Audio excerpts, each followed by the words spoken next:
ਕੀ ਹਾਲ ਚਾਲ ਹੈ ਸੱਜਣੋਂ ਬੇਲੀਓ। ਉਮੀਦ ਕਰਦੇ ਹਾਂ ਸਭ ਖੈਰੀਅਤ ਨਾਲ ਹੀ ਹੋਣਗੇ। ਗੱਲ ਭਰਾਵਾਂ ਨਾਲ ਕਰਨੇ ਆ। ਕਸ਼ਤੀ ਦੇ ਵਿੱਚ ਨਾ ਸਵਾਰ ਬੈਠੇ ਹੋਏ ਸੀ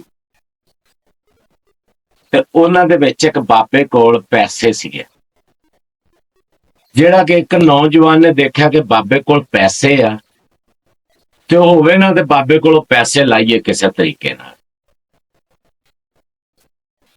ਦਰਿਆ ਦੇ ਵਿੱਚ ਕਸ਼ਤੀ ਸੀਗੀ ਤੇ ਨੌਜਵਾਨ ਨੇ ਰੌਲਾ ਪਾਤਾ ਕਸ਼ਤੀ ਦੇ ਵਿੱਚ ਕਿ ਮੇਰੇ ਪੈਸੇ ਚੋਰੀ ਹੋ।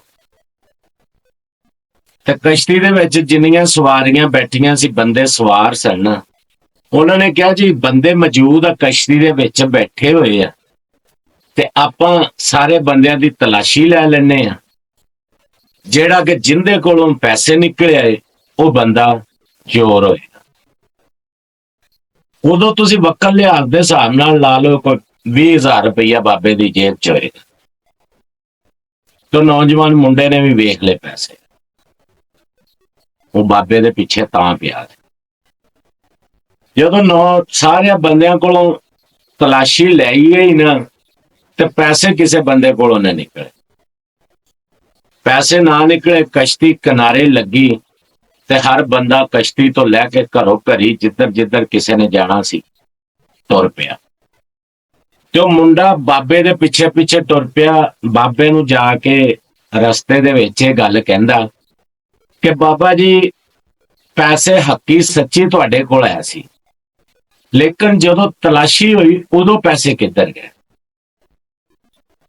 ਤੇ ਬਾਬੇ ਨੇ ਅੱਗੋਂ ਗਿਆ ਗੱਲ ਜਵਾਬ ਦਿੱਤੀ। ਉਹਨੇ ਕਿਹਾ ਕਿ ਪੁੱਤਰ ਤੈਨੂੰ ਪਤਾ ਸੀ ਕਿ ਪੈਸੇ ਮੇਰੇ ਆ ਤੇ ਮੈਨੂੰ ਵੀ ਇਸ ਚੀਜ਼ ਦਾ ਪਤਾ ਸੀਗਾ ਕਿ ਪੈਸੇ ਮੇਰੇ ਆ। ਤੇ ਉਹਨੇ ਕਿਹਾ ਕਸ਼ਤੀ ਤੇ 100-150 ਬੰਦਾ ਬੈਠਾ ਸੀ, ਤੂੰ ਰੌਲਾ ਪਾਇਆ। ਜੇ ਅਗਰ 100-150 ਬੰਦੇ ਦੇ ਵਿੱਚ ਮੇਰੇ ਕੋਲੋਂ ਪੈਸੇ ਆਂਦੇ ਨਿਕਲ ਤੇ ਮੇਰੀ ਚਿੱਟੀ ਦਾੜੀ ਆ ਤੇ ਮੈਂ ਉੱਥੇ ਬੇਇੱਜ਼ਤ ਹੋ ਜਾਣਾ ਸੀ। ਮੈਂ ਪੈਸੇ ਜਾਂਦੇ ਕੀਤੇ ਤੇ ਮੈਂ ਆਪਣੀ ਇੱਜ਼ਤ ਬਚਾ ਲਈ। ਤਾਂ ਗੱਲ ਕਰਨ ਦਾ ਮਕਸਦ ਇਹ ਆ ਕਿ ਪੈਸੇ ਪਿੱਛੇ ਇੱਜ਼ਤ ਨਾ ਗਵਾਇਆ ਕਰੋ। ਪੈਸਾ ਆਉਣ ਜਾਣ ਵਾਲੀ ਚੀਜ਼ ਆ, ਇਹ ਹੱਥਾਂ ਦੀ ਮੈਲ ਹੈ। ਅੱਜ ਤੇਰੇ ਕੋਲ, ਕੱਲ ਨੂੰ ਮੇਰੇ ਕੋਲ, ਪਰਸੋਂ ਨੂੰ ਕਿਸੇ ਹੋਰ ਬੰਦੇ ਕੋਲ।